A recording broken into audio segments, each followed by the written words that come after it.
Hello everybody and welcome back to the second shelf. As you probably guessed from the title of this video, I'm starting to discuss some of the books longlist for the Women's Prize for Fiction 2018 in the UK. I'll put a list with all the longlisted books down in the description box, and just so that you don't get the wrong impression, I'm not gonna review all of them. I will probably review all the books on the shortlist once that's announced a month from now. But the long list, I'll pick some of the books that I think are worthwhile discussing.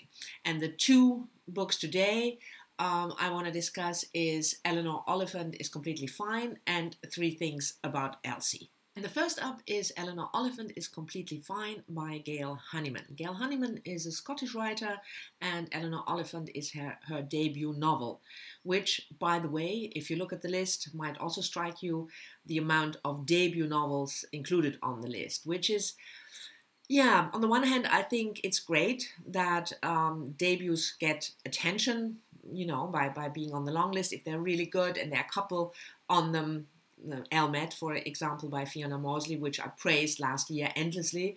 But on the other hand, I wonder whether there are no seasoned authors, who've written the third, fifth, or 10th novel worthwhile being put on the list. But anyway, that's just a side note. So Eleanor Oliphant was published last year, and I also read it last year, and it's about Eleanor, a 31-year-old woman who is described in the book or in the blurb and also in the reviews as socially awkward. I will come back to that because I think that's a bit of a not really accurate description. But anyway, she has a difficulty interacting with people. She has to stick to a very, very strict schedule. In the beginning, you feel she might suffer from autism, the way it's described, but that's actually not true. And she's not socially awkward either, to come back to that point, but she's really ill. She's suffering from some sort of PTSD, from a trauma in her childhood, obviously, which is hinted at. She also has a severe problem with alcohol because in the weekends she just stays home and downs 2 bottles of vodka. Her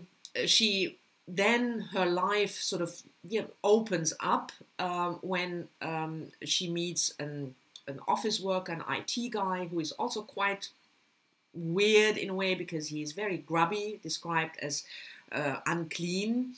And Raymond and Eleanor then have a chance encounter in the street. They save an old man, Sammy, who fell down, and they bring him to the hospital. And from that, everything develops that through the encounter with Raymond and her developing friendship with him, Eleanor works through all her problems, and in the end, everything is fine. Cotton candy, like I said, the title of the video. This book was praised a lot, and a lot of people loved it, obviously, and they loved the character of Eleanor. And I'm, as usual, because I made a positive video last week, no more positive video, I'm the party pooper because I didn't think it was a very good book. First of all, I thought the way the serious subjects were dealt with, like I said, serious trauma in the past, the relationship with Eleanor's mother, whom she calls every week, but we feel right from the start that something is quite strange with these calls, and we learn later on why. So she suffered from a serious trauma. She suffers from alcoholism. She can't, interact with people. Her social worker, who visits her regularly, is very concerned whether she can live on her own. So it's a serious subject. But the way it's dealt with, the message of the book for me was, you just meet the right guy, even though he might be filthy and not very clean, but he has a big heart and he opens yours, and all your past problems and trauma and psychological and psychiatric problems will go away. I think that's just a stupid message. So I didn't like that. And I thought the book was endearing at times and funny at times, yes, but it was also very predictable, and I just couldn't understand why people praised it so much. I thought, this kind of uplifting message, no matter what kind of serious trauma you have in the past, once you meet the right guy with a big heart, everything will go away just like that. No. As Jennifer from Insert Literary Pund would say, nope, nobody, no, no, no. So, I don't know. Not my cup of tea, this book. And unfortunately, the party pooping by me goes on, because I didn't like the second book much either, and that is 3 Things About Elsie by Joanna Cannon. Joanna Cannon is a British writer as well, and she published her debut novel 3 years ago in 2015, so this one is her second book, and it was published this year, I think in March, February or March. It's looks quite thick, but that is because the font is like, you know, for blind people. I don't know. Huge. So it's sort of a book that is, you know, fluffed up by the font as well. Anyway, another side note. 3 Things About Elsie is about Florence Claiborne. She's an 84-year-old woman living in an old people's home. And the book is structured as flashbacks. Florence fell down in her apartment at, I don't know, 4 in the afternoon, something, 4:30. And while she's lying on the floor, not able to get up and not able to move, she thinks back on what happened the past couple of weeks and also in her life when she was young. My problem with this book was the same as with Eleanor Oliphant. I thought the very serious subject, because in this case it's dementia. Florence obviously suffers from dementia because she can't really recall things very well. And her best friend Elsie helps her remember things. That's Elsie's role in the book. Like with Eleanor Oliphant's mother and the phone calls, this is even more obvious when you read, I don't know, I was 25 pages in and I already knew what the 3 things were about Elsie. You were told 2 things, that she's Florence's best friend and she always makes Florence feel better. And the third thing Florence can't quite remember, but you immediately know what it is. I'm not going to tell you, like I said, no spoilers. If you read the book, you know what I mean. You know it.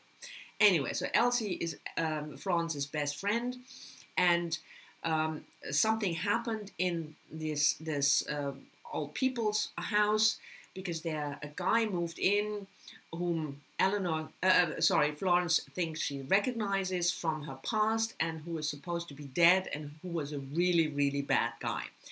So together with Elsie and a friend of hers also living in the same home, Jack, they start to investigate. So the story that is told in the flashbacks is a kind of amateur detective story when the 3 of them try to find out whether this guy that just moved in is indeed Ronnie, the man Florence thinks she recognizes from the past. So that is part of the story. And the other part is that we have also flashbacks much further back into Florence's youth. And we learn pretty soon after the book starts that something really, really bad happened also there in the past. And that Florence did something which was quite bad and which she has to cope with. My problems with this, like I said, first of all, the way this also is a very, uplifting book. Florence, although she suffers from dementia, is very witty and she copes with it, and she, gives sarcastic remarks to the staff. So it's dementia is not that bad if you are Florence. It's just okay, and certainly if you have Elsie. The other thing was the structure. Because of the flashbacks, Florence lies on the floor for almost 7 hours. I mean, she's 84 and she lies on the floor just because the author needs the structure in order to, incorporate the flashbacks. I thought that was silly, stupid, and annoying. The story itself is extremely predictable. The best parts are obviously the humorous remarks from Florence. Then we get various points of views from Miss Ambrose, who is the director of this old people's home, and a guy called Handy Simon. And don't get me started on the fact how then for the reader the story of Simon connects with Florence's life. I mean, that's just beyond ridiculous. I thought it read a bit like the language, like a children's book. I mean, easygoing, don't use any difficult words or sentence structures or anything that might, get the label literary. Ugh, we don't want that at all. Predictable, silly. It annoyed me, like I said, how the serious subject was dealt with. So, unfortunately, 3 things about Elsie, not my cup of tea. And with both books, I really, really wonder what they do on the long list for the Women's Prize for Fiction. I then read a little bit more about this kind of, very easygoing, uplifting fiction, and it seems to be a trend. I will leave the link to a Guardian article down below that it's a sort of new thing in literary fiction, that we have this almost genre, like in genre fiction, like romance. You have this, that there will be a happy end. So serious subjects, but they are dealt with in a extremely cliched, uplifting way, and this just annoys me. But that might be just me, so I'm curious whether you read any of these 2 books and whether you liked it and why, and also whether you recognize this trend of uplifting of literary fiction. I'm really curious to know. But anyway, let's stop the rant here. Thank you very much for watching, despite ranting and rambling.